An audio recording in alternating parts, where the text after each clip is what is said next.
Surya, Dewa Matahari, mengadakan turnamen perebutan takhta jagat untuk menguji semangat, ketahanan, dan kemampuan para penguasa kekuatan di Nusantara menjadi sumber inspirasi. Pemenangnya akan mendapatkan sinar kemuliaan dan dianggap paling layak memimpin. Sang Hyang Surya memancarkan energi yang membangkitkan semangat ke seluruh Nusantara, menjadi panggilan untuk turnamen. Nyi Roro Kidul, Gatot Kaca, Naga Pusuk Buhit, Barong, Lik, dan Si Pitung merasakan dorongan kuat untuk berpartisipasi. Arena bercahaya muncul di pertemuan tiga samudera. Nyi Roro Kidul, penguasa Laut Selatan. Di kedalaman istananya yang berkilauan di Laut Selatan, Nyi Roro Kidul merasakan pancaran energi Sang Hyang Surya sebagai resonansi yang kuat dengan kekuatannya. Laut di sekelilingnya bergelombang lebih dinamis, dan energi kehidupan terasa lebih berlimpah. Dalam benaknya, muncul kesadaran akan sebuah ujian yang akan menguji bukan hanya kekuatannya, tetapi juga kemampuannya untuk menjadi sumber kehidupan dan keseimbangan bagi seluruh lautan. Ia merasakan dorongan yang kuat untuk menjawab panggilan ini, bukan demi kekuasaan semata, melainkan demi menjaga harmoni yang telah lama ia pelihara. Tatapan matanya yang biasanya dingin, kini memancarkan tekad yang membara. Di angkasa luas, Gatot Kaca yang tengah berlatih merasakan energi Sang Hyang Surya memacu semangat kepahlawanannya hingga batas maksimal. Otot-ototnya terasa semakin kuat dan keberaniannya berlipat ganda. Panggilan turnamen baginya adalah kesempatan untuk membuktikan diri sebagai pahlawan sejati yang mampu menjadi sumber inspirasi bagi seluruh Nusantara. Ia mengepalkan tinjunya, tekadnya bulat untuk menghadapi tantangan apapun demi kejayaan dan keadilan. Aura keemasannya tampak semakin terang di bawah pancaran matahari. Di kedalaman perut Gunung Agung, Naga Pusuk Buhit merasakan energi Sang Hyang Surya sebagai aliran panas yang membangkitkan kekuatan purba dalam dirinya. Lava di dalam kawahnya bergejolak lebih hebat, dan amarahnya yang biasanya terpendam kini bercampur dengan semangat untuk menunjukkan kekuatannya sebagai penjaga bumi. Panggilan turnamen baginya adalah kesempatan untuk membuktikan ketahanannya dan menjadi sumber kekuatan yang tak tergoyahkan. Asap mengepul lebih pekat dari hidungnya, menandakan semangatnya yang membara. Barong, Raja Roh Pelindung Bali. Di hutan Keramat Bali, Barong merasakan pancaran energi Sang Hyang Surya sebagai aliran kehangatan yang memperkuat aura kebaikannya. Tarian mistisnya terasa lebih bersemangat, dan dorongan untuk menyebarkan kedamaian dan perlindungan semakin kuat. Panggilan turnamen baginya adalah kesempatan untuk menjadi sumber inspirasi bagi terciptanya harmoni dan keseimbangan spiritual di seluruh Nusantara. Aura keemasannya memancar lebih terang. Mawariz Dermayan Marshlook Diskati. Lik, penyihir ilmu hitam Bali. Di kegelapan tempat persembunyiannya, Lik merasakan pancaran energi Sang Hyang Surya sebagai tantangan sekaligus peluang. Ia membenci cahaya namun menyadari kekuatannya yang tak tertandingi. Panggilan turnamen baginya adalah kesempatan untuk membuktikan kekuatannya dan mungkin bahkan mengungguli sumber cahaya itu sendiri. Ambisinya membara lebih hebat, dan ia mulai merencanakan cara untuk memanfaatkan energi matahari demi tujuannya yang gelap. Matanya memancarkan kilatan licik di tengah kegelapan. Si Pitung, jagoan Betawi dengan kekuatan supranatural.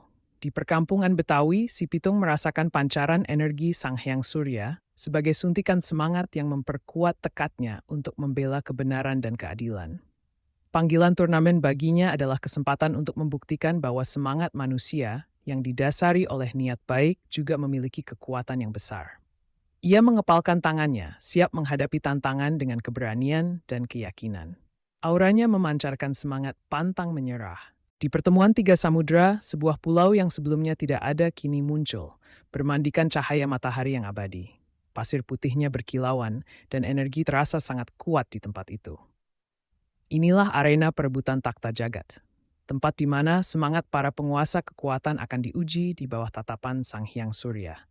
Para legenda, masing-masing dengan semangat yang berkobar, mulai bergerak menuju arena yang bercahaya.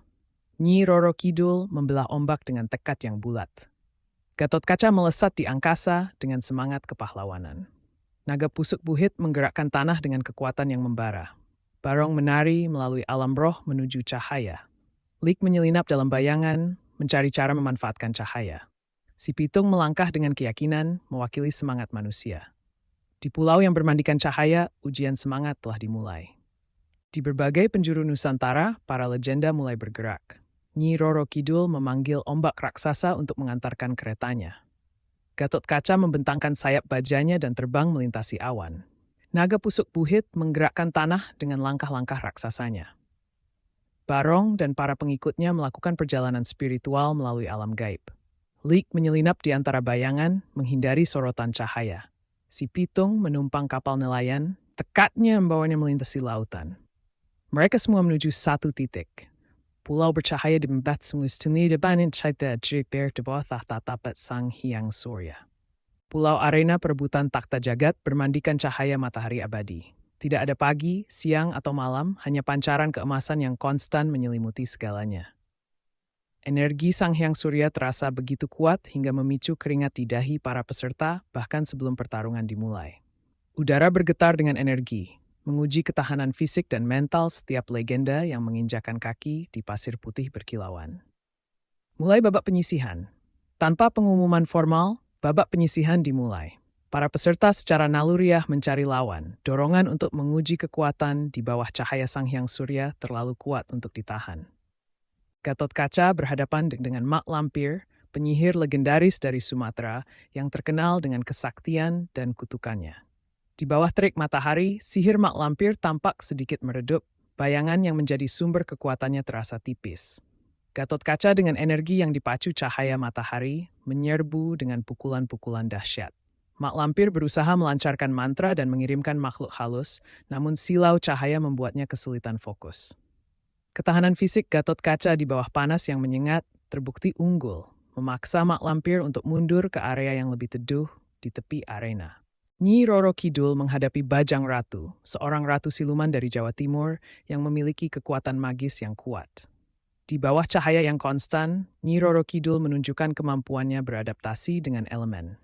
Ia memanipulasi air laut di sekitar pulau, menciptakan kabut tipis yang melindunginya dari terik matahari, dan memantulkan cahaya ke arah Bajang Ratu, membuatnya silau.